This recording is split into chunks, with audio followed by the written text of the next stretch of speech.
Selamat datang kembali di dunia kripto dan kali ini kita akan mengupdate kembali setelah sekian lama saya nggak update berita kripto, tapi saya tetap optimis bahwa kripto ini sebagai aset jangka panjang yang layak untuk ditabung. Jadi kalian harus riset terlebih dahulu sebelum kalian membeli kripto lagi. Ya, apalagi saat ini harga kripto menurut saya masih murah meskipun mereka lagi rebound teman-teman ya. Dan yang terpenting adalah di sini ya, karena memang di Amerika lagi resesi, apakah ini akan membuat sebuah gejolak atau pengaruh terhadap cryptocurrency teman-teman ya? Apakah ini akan memicu pergerakan cryptocurrency? Dan jawabannya menurut survei adalah tidak ya, karena menurut pakar dan analisa ya di Amerika bahwa menurut mereka, Bitcoin itu adalah sebuah aset jangka panjang yang tidak terpengaruh oleh inflasi. Bahkan aset ini mempunyai aset penyimpanan yang mempunyai nilai berlebih. Jadi ini sangat-sangat potensial sekali. Menurut saya jangka panjang ya. Kita bukan berbicara tentang jangka pendek. Menurut saya ada potensi beberapa bulan atau jangka pendeknya tuh pergerakan price action masih akan turun lagi, itu bisa terjadi teman-teman. Dan kalau kita lihat di sini apa sih top 3 ya coin market cap atau top 3 koin yang bisa di buy atau di hold ya di harga murah ini, menurut saya adalah BTC yang pertama teman-teman. BTC ini yang menurut saya adalah wajib ya untuk dimiliki karena mereka adalah sebuah mother of altcoin.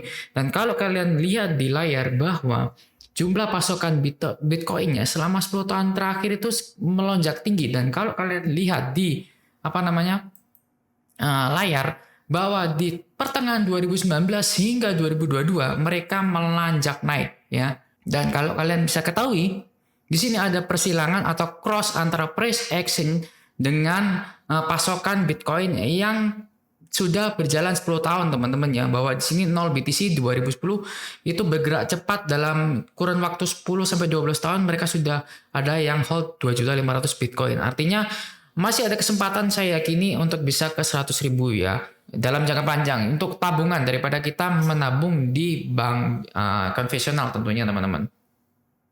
Selanjutnya adalah indikator lain kenapa Bitcoin bisa kita hold adalah karena menurut saya pertumbuhan alamat yang memegang lebih dari 1 Bitcoin minimal itu semakin tinggi ya di antara sultan-sultan dari 2010 kalian bisa lihat sini hingga 2022 itu semakin naik trennya teman-teman. Ini mengindikasikan bahwa orang yang mempunyai ketertarikan atau dalam tanda kutip FOMO terhadap Bitcoin semakin tinggi.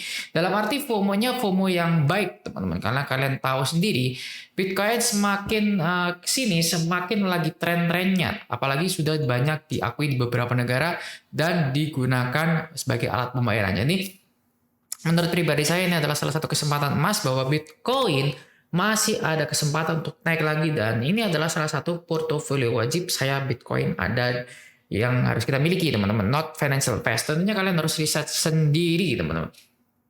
Selanjutnya menurut saya adalah sebuah koin Ethereum ya, yang mungkin buat kita yang mula atau mungkin ragu-ragu, pilihan kedua Ethereum adalah pilihan bijak ya buat untuk mengeksposure ya aset kita ya di cryptocurrency.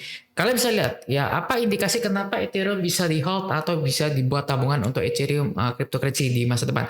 Karena kalian bisa lihat perbandingan ya total value lock ya all chain yang menggunakan Ethereum atau yang menggunakan blockchain Ethereum itu mendominasi sebesar 58,34% ya atau 40,15 billion ya. Bayangkan ya, mereka mendominasi di sektor DeFi ya teman-teman ya. Selanjutnya ada BSC, ada Tron ya, ini jaringan-jaringan avalanche, dan yang mempunyai raja di sini adalah Ethereum. Ini artinya beberapa koin yang beredar itu mereka mempunyai kepercayaan kepada Ethereum, dan apalagi habis ini Ethereum akan membuat merge atau penggabungan teman-teman ya.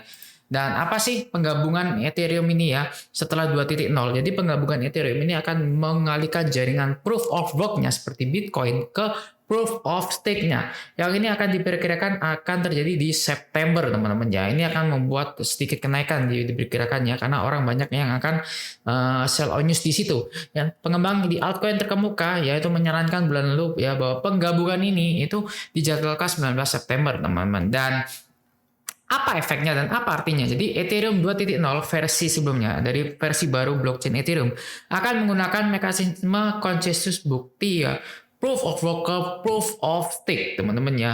Dan mekanisme ini akan menggantikan model lama proof of work seperti Bitcoin, karena di mana sebelumnya mereka akan menambang untuk mendapatkan Ethereum yang menyelesaikan fungsi kompleks kriptonya dengan konsep matematika yang dikenal dengan hash ya. Jadi proses penambangan ini membutuhkan biaya yang tinggi, listrik yang besar ya, yang membuat sebuah peningkatan energi dalam transaksi Ethereum ya sebelum dicatat di blockchain publik. Dan ini artinya mereka akan mengefisiensikan ya kinerja Ethereum menjadi proof of stake untuk mengurangi sejumlah besar pasokan listrik yang hampir sama energinya dengan negara Finlandia ya, menghasilkan jejak karbon yang mirip dengan Swift. Jadi 11-12 teman-teman. Dan untungnya penggabungan ini akan diharapkan akan mengurangi jejak karbon Ethereum. Dan dengan menggunakan proof of stake ini minimal teman-teman ya, kita harus bisa mempunyai setidaknya mempunyai 32 Ethereum ya. Meskipun jumlahnya cukup besar, saya harap ini akan menjadi pengurangan ya di beberapa masa yang ke depan teman-teman.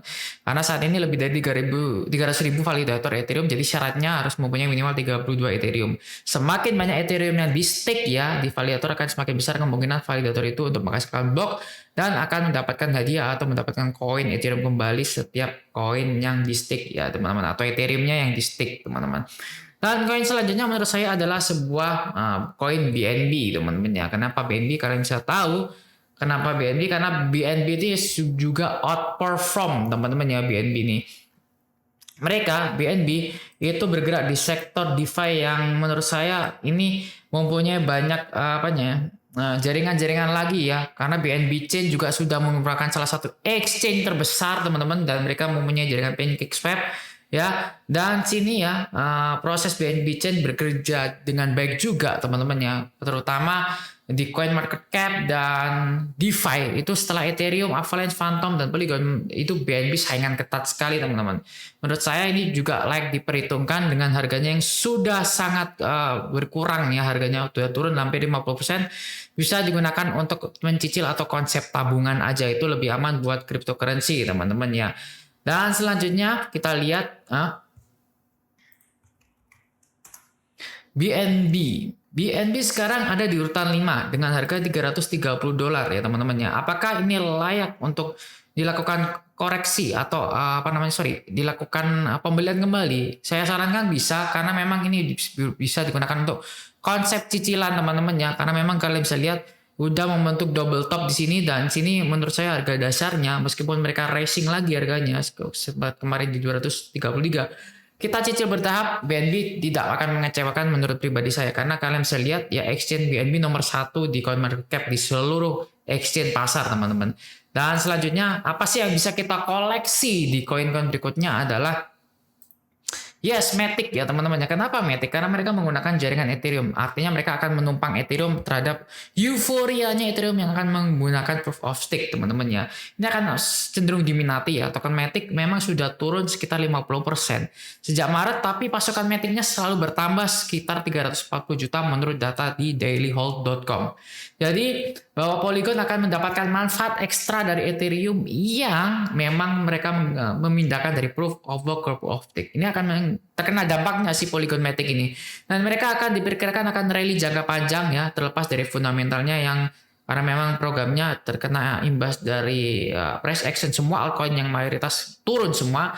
Tapi saya rasa dengan harga Polygon Matic yang sekarang sekitaran 0,9 sangat murah, di bawah $1 itu bisa dijadikan untuk cicil ya. Ingat konsepnya semua cicil ya teman-teman ya. Kalian bisa lihat price action sekarang lagi turun ya, cenderung untuk bisa dimanfaatkan untuk program cicilan dalam tanda kutip di cryptocurrency. Jadi sangat-sangat ekstra bagus sekali. Bitcoin, BNB, Ethereum dan Polygon bisa menjadi peluang bagi kalian untuk melakukan tabungan di cryptocurrency. Thank you.